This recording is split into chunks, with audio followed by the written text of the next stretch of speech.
Bismillahirrahmanirrahim. Assalamualaikum warahmatullahi wabarakatuh. Waalaikumsalam warahmatullahi wabarakatuh. Gimana kabarnya pagi ini anak-anak? Baik, Bu.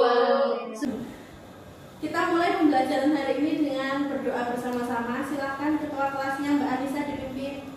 Sebelum kita mulai belajar, marilah kita baca doa terlebih dahulu. Berdoa dimulai. Selesai. Oke, terima kasih. Siapa yang hari ini nggak masuk? Semuanya masuk? Iya. Oke, semuanya masuk ya. Berarti nanti saat berkelompok kita orangnya cukup. Ada yang tahu hari ini kita mau belajar apa? Persamaan kuadrat. Persamaan kuadrat. Ada yang masih ingat apa itu persamaan kuadrat? Persamaan yang angka tertingginya angka tertingginya dua. Tujuan pembelajaran kita hari ini yang pertama, nanti dari hasil belajarnya kita akan tahu apa saja cara menentukan akar persamaan kuadrat yang benar. Kemudian yang kedua, menyelidiki akar persamaan kuadrat tanpa mencari akarnya terlebih dahulu. Kemudian yang terakhir, dapat menyelesaikan masalah yang berkaitan dengan persamaan kuadrat.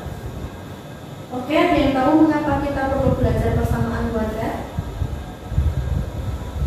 Kenapa kita perlu belajar persamaan kuadrat? Apa saja di kehidupan kita yang memerlukan persamaan kuadrat? Coba salah satu, Mbak Firly, apa yang memerlukan persamaan kuadrat? Bahasa kita? Itu alat pendeteksi kecelakaan. Alat pendeteksi kecelakaan. Oke, benar. Salah satunya itu ya. Ini Ibu ada beberapa contoh penggunaan persamaan kuadrat dalam kehidupan sehari-hari. Bisa dilihat ya videonya.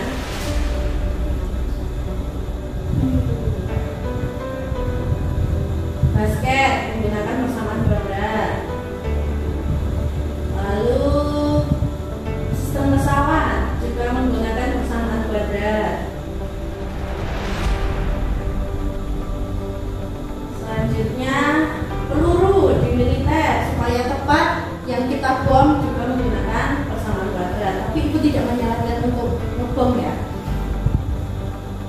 Kemudian hukum genetika Mendel juga menggunakan persamaan kuadrat. Gerakan busur panah yang pengen menang olimpiade belajar persamaan kuadrat. Astronot untuk menggambarkan orbit planet juga menggunakan persamaan kuadrat. Kemudian sistem rem supaya bisa ngerem dengan pakem juga menggunakan persamaan kuadrat. Sistem audio juga menggunakan persamaan kuadrat. Yang terakhir, yang pengen kaya ini, kalau membaca keadaan pasar juga menggunakan persamaan kuadrat. Yang terakhir, ada sebuah motivasi untuk hari ini. Hiduplah seakan-akan kamu nanti besok, dan belajarlah seakan-akan kau akan hidup selamanya. Seperti itu ya. Oke, baik. Sebelum kita mulai pembelajaran, kita pre-test dulu. Linknya sudah saya kirimkan di grup ya. Silahkan dibuka. Bisa? Klik ya atau tidak. Di zoom dulu. Nah. Oke. Sudah selesai ya? Sudah Bu. Sudah Bu. Hasilnya sudah masuk ke email Ibu. Nanti akan saya cek untuk kegiatan berkelompok. Lanjut, kita masuk ke materi sebentar. Ada komentar dari Ibu. Oke, untuk menerapkan keterampilan literasi yang selama ini kita lakukan setiap pagi, silahkan salah satu membacakan masalah yang ada di depan. Coba, siapa? Mbak Sakita? Rashid adalah seorang peserta didik kelas 10 di SMA Negeri 1 Klaten. Saat ini pelajaran olahraga. Sesekali Pak Samsul mengajak peserta didik untuk berolahraga di lapangan sepak bola di dekat sekolahnya. Menurut Pak Guru, lebar lapangan sepak bola tersebut 6 meter lebih kecil dari panjangnya.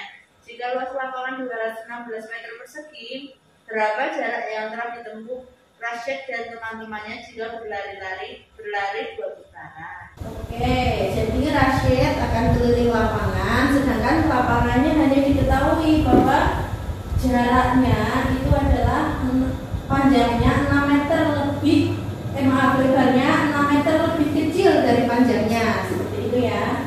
Nanti masalah ini akan kita pelajari pada saat pembelajaran. Selanjutnya, ini ada lagi contoh. Gerak suatu objek yang dilempar ke atas merupakan salah satu penerapan dari fungsi kuadrat. Nah, ini ada sedikit pengantar materi bentuk umum tentang persamaan kuadrat. Bentuk umum persamaan kuadrat apa?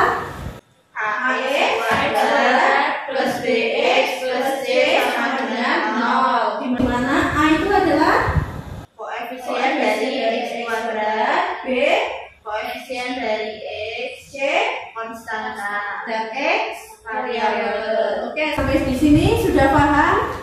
Sudah. Kita lanjut ke akar-akar persamaan kuadrat. Nah, akar-akar persamaan kuadrat ini nanti yang akan kita pelajari melalui diskusi ya. Kita langsung mempelajari tentang akar persamaan kuadrat. Ada dua cara mencarinya. Yang pertama, pemfaktoran. Yang kedua, rumus ABC. Dari hasil pretest tadi akan Ibu kelompokkan menjadi dua kelompok. Kelompok pertama mengerjakan pemfaktoran dan kelompok kedua menggunakan rumus ABC. Kemudian untuk langkah diskusinya, ada yang tahu apa itu jigsaw? Kita belajar bertukar, saling bertukar dengan temannya. Nanti ada 7 langkah pembelajaran.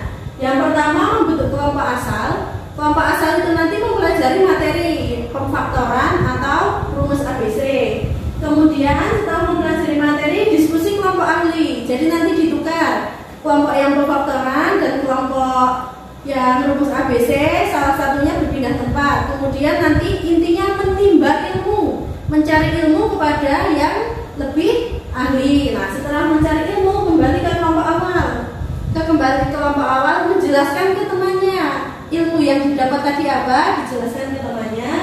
Lalu nanti kalau ada kesusahan, nanti kita ada yang presentasi untuk dibahas bersama. Kemudian yang terakhir penutup. Seperti itu? Ya, Bu. Oke, dari hasil pretest tadi kelompoknya Mbak Firly dengan Mbak Sagita, kemudian Mbak Asri dengan Mbak Anissa. Oke? Yang sini kelompok pemfaktoran, yang sini kelompok rumus ABC. Oke, silahkan diperhatikan. Nanti kalau ada yang ditanyakan langsung ditanyakan ke Ibu ya. Ya, berarti ini ada berarti 1. Terus B-nya 6, C-nya 16. Berarti yang dibalikan 16 ditambah dengan 6 sama dikalikan kan berarti 20. Kalau dikali min 16 ya. Ya. Ini min 6 dan 8. Min 8 dan Plus 2. 2. Oke, sip, lanjutkan. Please. Oke, gimana bisa? 1 sampai Ya, nilai A-nya sudah ketemu, ABC-nya sudah ketemu. Tinggal disubstitusi ke rumusnya.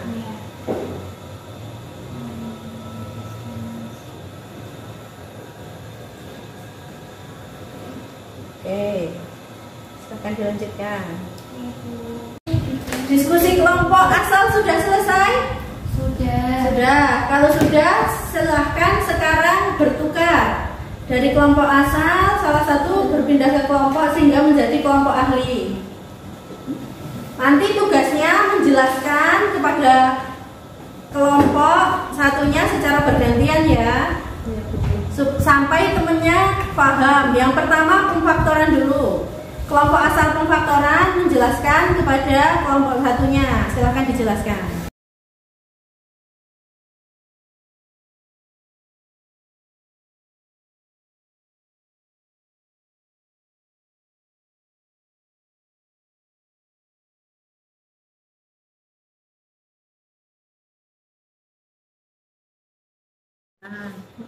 Terus ini kan dikali Terus syaratnya kalau X1 kali X2 itu sama dengan min 16. X1 ditambah X2 itu min 6. Jadi berapa? Bilangan kalau dikalikan itu hasilnya min 16, kalau dijumlah itu hasilnya min 6.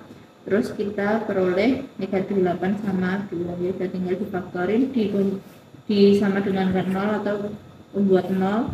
Terus diperoleh X nya 8 dan X nya negatif 2. Kalau sudah selesai diskusi dengan kelompok ahli, sekarang saatnya kembali lagi ke kelompok asal, kemudian menyimpulkan di kelompok asal. Di terakhir itu ada tagihan, cara mana yang paling efektif untuk menyelesaikan persamaan kuadrat. Silahkan didiskusikan. Sudah?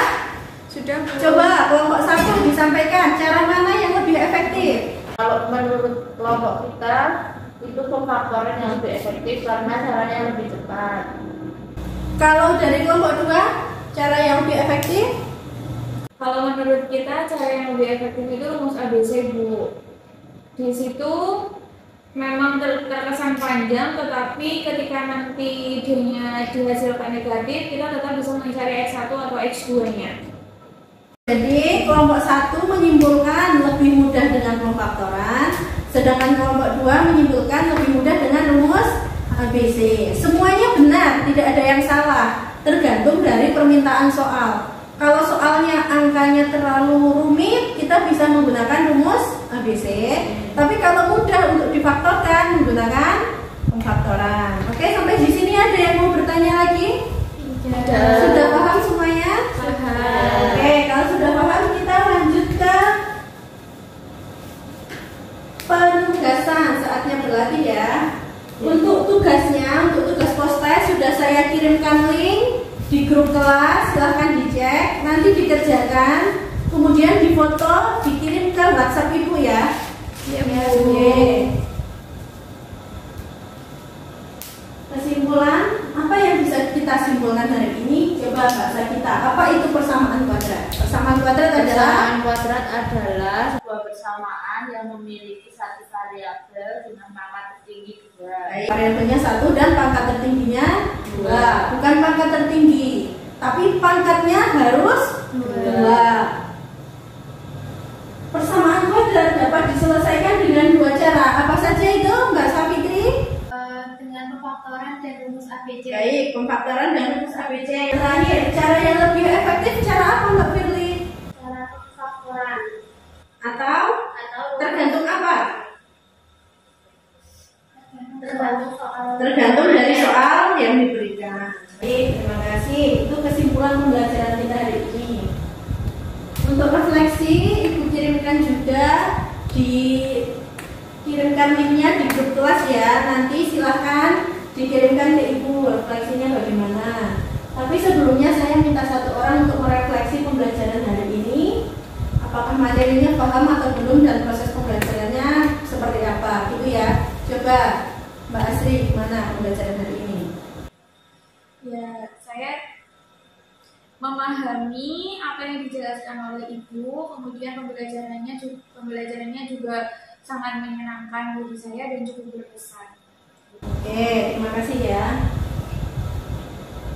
Untuk pertemuan selanjutnya kita akan membahas tentang jenis-jenis akar persamaan kuadrat dan nilai diskriminan atau nilai D. Nanti silahkan kalian belajar LKPD kedua. LKPD kedua sudah saya masukkan juga di grup kelas. Dipelajari dulu sebelum kita besok belajar supaya lebih mudah. Seperti itu? Iya, Bu. Baik. Ada lagi yang ditanyakan? Tidak. Kalau tidak, saya rasa cukup sekian pembelajaran hari ini. Ketua kelasnya silakan dipimpin berdoa. Mengakhiri pelajaran pada hari ini, berdoa mulai cukup. Baik, dan Ibu sekian. Apabila ada salahnya mohon maaf. Wassalamualaikum warahmatullahi wabarakatuh.